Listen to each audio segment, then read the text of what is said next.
Demons are real. There's genuine evil in this world. I've seen it with my own eyes. And there's always an equal and opposite force. If demons are real, then God must be real. Some of the things that are happening in the world today is truly the work of the devil. By extension, God must be real. There's no way the devil can exist without him.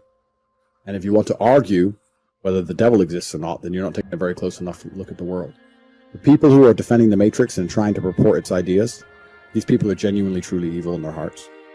They don't care about humanity. They don't care about free speech. They're not pro-human. All they care about is trying to enforce ideologies regardless of how it affects people negatively. They're truly full of hate, and that makes them evil people. By extension, God must exist, and God inspires certain men to resist, like myself. You have to make God happy. Let's imagine God as a man.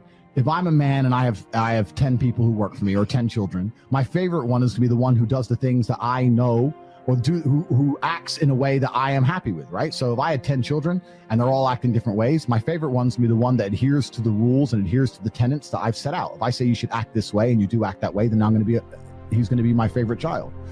I'm God's favorite because I act true to God. And I act true to God because I know I'm genuinely a good person. I wouldn't snake anybody in the world for $10 billion. Absolutely 0% chance. I'm not out here doing anything treacherous. I'm not a traitor. I don't do anything bad. The Matrix can say I'm a bad person because they're liars. I know I'm a good person. I know I live with a pure heart. The reason I'm God's favorite is because I'm out here doing exactly the things I said earlier in this stream. I wake up, I'm on time with a firm handshake. I stick to my word. I work hard. I give my best at everything I do. I'm honest. That's all it takes to be God's favorite. And if you're truly those things, you're not out here trying to do some quick buck. I sit here and look at every decision I make, and I genuinely sit and think, I am being analyzed and I'm being watched by another power. Is this going to benefit me in the long run? The most disgusting thing, the thing that God is most unhappy with, is treachery. Because treachery, the reason it is so frowned upon in the Bible and the Quran throughout all of history, traitors were hated the most and had the most heinous and disgusting punishments, is because treachery can't be stopped. I'm a big, dangerous man. If I see my enemy on the street, I'm going to know what's going to happen. I'm going to be ready for it. Treachery will take out anybody. The point I'm making is that's why it's such a disgusting act. So I'm God's favorite because I act in a way that God looks at me and he's proud of me.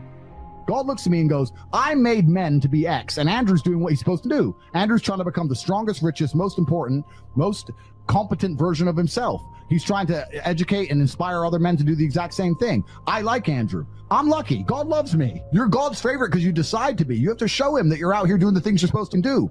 Did God create man for you to sit, be lazy? Did God create man for you to be weak? Is that why he made you? If you think it is, then you could sit there and suffer the consequence of being unlucky your entire life. But if you understand that that's not why he made you, that's not why you're here, that you have a duty, a masculine imperative to be the best possible version of yourself, then God's going to be happy with you. That's how it works. I sit there and I have a genuine moral compass. Of course I'm his favorite. That's why he protects me and provides for me. That's why I can get banned and attacked by the Matrix in every single possible way, and I have larger streams than I've ever had before. That's why I don't panic. We go to God when we have problems, but when everything's going good, we don't thank him enough. And that's one thing I try and make sure I never do. I don't pray to God to ask for things. I pray to God to say thank you for things I already have. That's one of the first mindset things I tried to change, is to show gratefulness to him. By extension, I show gratefulness to my life. Gratitude is the #1 way to become successful, because the more grateful you become, the more things God will give you to be grateful for. If this God wakes you up every day, it's not you that's waking up, it's God allowing you to wake up. So if you ever stop to just thank him for everything he's done for you, he will add to that list of stuff that you can thank him for. Instead of complaining about what's going on, man, I got to go to work today. Man, I got these kids. Remember when you wanted a job? Remember when you wanted a baby? He's not gonna keep giving you stuff if what you got you can't handle already. Spend 5 minutes complaining and you have wasted 5. Surely they will soon haul you off into a financial desert and there let you choke on the dust of your own regret. It's a deadly disease. If you don't think it's bad, ask the children of Israel. Story says, children of Israel were slaves. God performed a series of dazzling miracles and got them out. Remember the story? Heading for the promised land. Tragedy of the story, they never got there. Reason, from day one, they started to complain. They whined and cried and griped about the food. They whined and cried because it was too far, too cold, too hot, too miserable. Whined and cried for years. Finally, God said, I've had it, trip canceled. Which I think means two things. Indulge in this long enough, you get your future canceled. And I guess it also means even God himself can only take so much. Our promise is taking longer to develop because we're complaining instead of praising. You kill more blessings by not being grateful. That's the #1 blessing blocker, lack of gratitude. Right now, what are you grateful for? Nothing, brother. There's nothing good in my life right now. That's pretty freaking pathetic. You can't find anything in your life to be grateful for right now? Lord, I thank you. I thank you that I made it this far. It's not what I wanted, but it is working. And if you can't say that, come on and let me take you to the homeless places, because sometimes you don't have gratitude because you got too much. But in the absence of an example of worse, you won't appreciate better because it ain't best. Listen to me, y'all. Wake up every day and start being grateful for just your life, your kids, your food, your clothes, your money. And then immediately after that, you'll have a better day. He start giving you more stuff. When you look back over your life, you can see the faithfulness of God. Times where he made a way where you didn't see a way.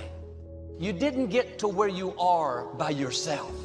He's been working behind the scenes in your life, lining up the breaks that you need. That's why I take time every day to say, God, I recognize your goodness. I know I didn't get here by myself. You chose to bless me. If you knew all the things God has been orchestrating behind the scenes to get you where you are, you would be amazed. He said in verse 11, beware that in your plenty you do not forget the Lord your God. Don't let it become so common that you don't recognize it was my goodness, that you don't take time to thank me for what I've done. Now, a lot of people say, Steve, I don't have time to do that. You do have time. If you don't have time, you should make time. But if you don't recognize it's his goodness, the same God that opened the door can close the door. If somebody come to your house every day and ask you for a cup of sugar, and they take the sugar and they just walk off, how many days can this person get this cup of sugar and never say thank you? Not many.